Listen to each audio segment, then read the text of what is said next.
One sick kid. That's all it takes. Vicky would start, usually with a sigh or an eye roll.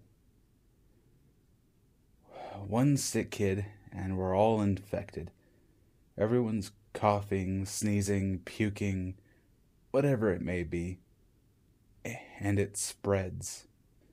If the woman wasn't so annoyingly intimidating, one would argue with something along the lines of, well, you signed up for that when you decided to work in public elementary school. But nobody ever did, because Vicky was always right. Caitlin was 28 years, 3 months, and 5 days old when she got called in for her first gig as a substitute for the kindergarten class at Walker Elementary. She hit it off immediately with the kindergarten class, always the laid-back and artsy type. She kept the class entertained with a Bill Nye and a few construction paper projects from the back of a magazine. The normal teacher, Miss Tretchett, was always calling out sick. Poor thing, the other teachers would whisper as they congregated during their lunch break.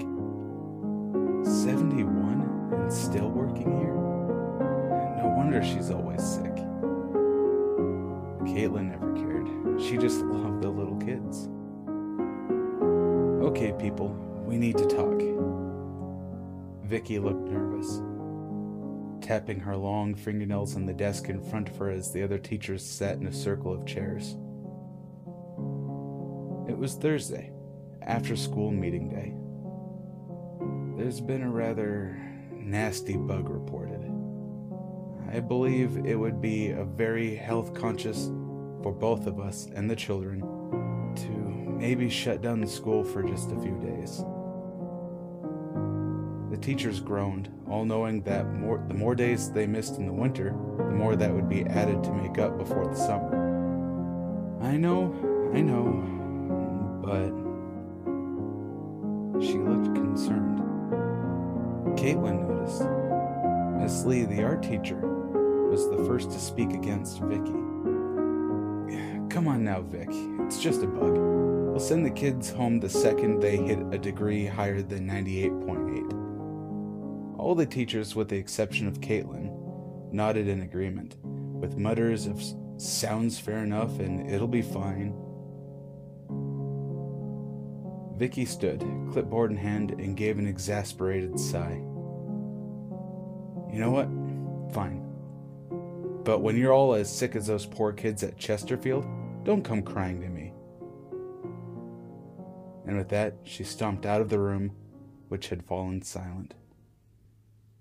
10 minutes until the kids would be let inside from the playground and class would start, and Caitlin had still been too intimidated by Vicky's intensity to look up what had happened at Chesterfield. It was a particularly small middle school, the next town over, and she was sure that at least some of the kids at Chesterfield would have siblings at Walker. Maybe Vicky was right? The bell rang, and Caitlin jumped. She shut her laptop quickly, and as the children began trickling into the classroom, she decided to think nothing more on the matter. Abigail? Caitlin read the names from the clipboard, sipping her coffee occasionally. Toby? Here. Anna? Here. Maddie? Maddie? She called out again, looking over the sea of children for the small blonde girl.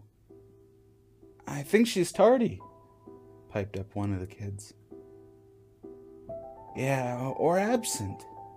Could be sick. Okay, settle down. If she isn't here by lunch, I'll have the office call her parents. Caitlin finished the coffee, really hoping Maddie would be in soon. She didn't want Vicky to be right. Miss Kate? She had gotten absorbed into a book a bit after nap time started, and hadn't even noticed Maddie enter the room. Oh, Maddie. Good. I was just about to call your She was cut off by her own gasp as she set down the book and took a good look at the girl.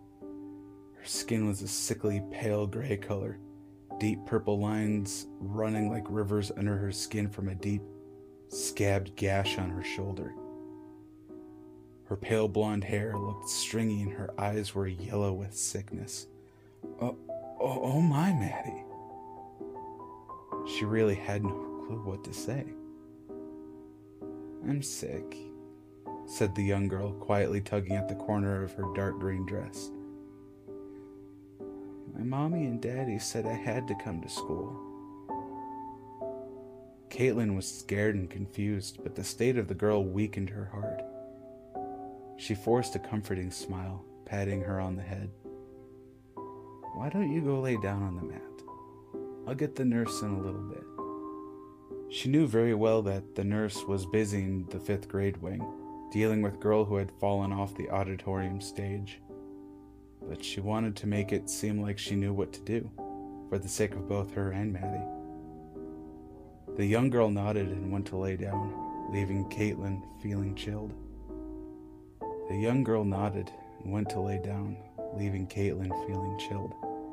An hour passed.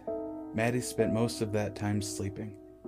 Caitlin couldn't bring herself to wake her, and finally, Caitlin decided to go get the nurse. She asked the teacher next door, Miss White, to watch over the children for a moment, as she made her way down the halls to the office. She felt uneasy. Something was wrong with Maddie, and it was even worse than Vicky had let on. The office called the nurse, who didn't pick up, and then Maddie's parents, who also didn't pick up. Caitlin walked back to the class as slowly as possible and opened the door hesitantly. It was chaos. Blood slicked the floor in randomly strewn puddles. 2 or 3 bodies, including Mrs. White's, sat in ghastly condition. One girl had pencils and scissors sticking out from her chest, while a boy's head had been stuck in the play oven, his body propped up in a chair. The rest of the children, attacking each other mercilessly, seemed to have taken on symptoms Maddie had shown. Sickly skin, yellow eyes, and those ghastly purple lines spreading out from oozing gashes. It took Caitlin little time to realize what the gashes were. Deep bite wounds. She shrieked as the child jumped on her. More followed, but after the first she lost count. She couldn't do anything except scream bloody murder as she fell to the ground, her skull making a cracking noise as it hit the hard floor. Her vision blurred, and she tasted blood in her mouth. She heard the clicking of heels and what sounded like a gun.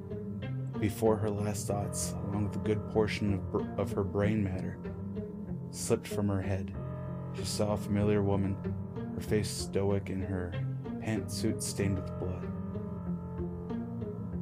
One sick kid. That's all it takes.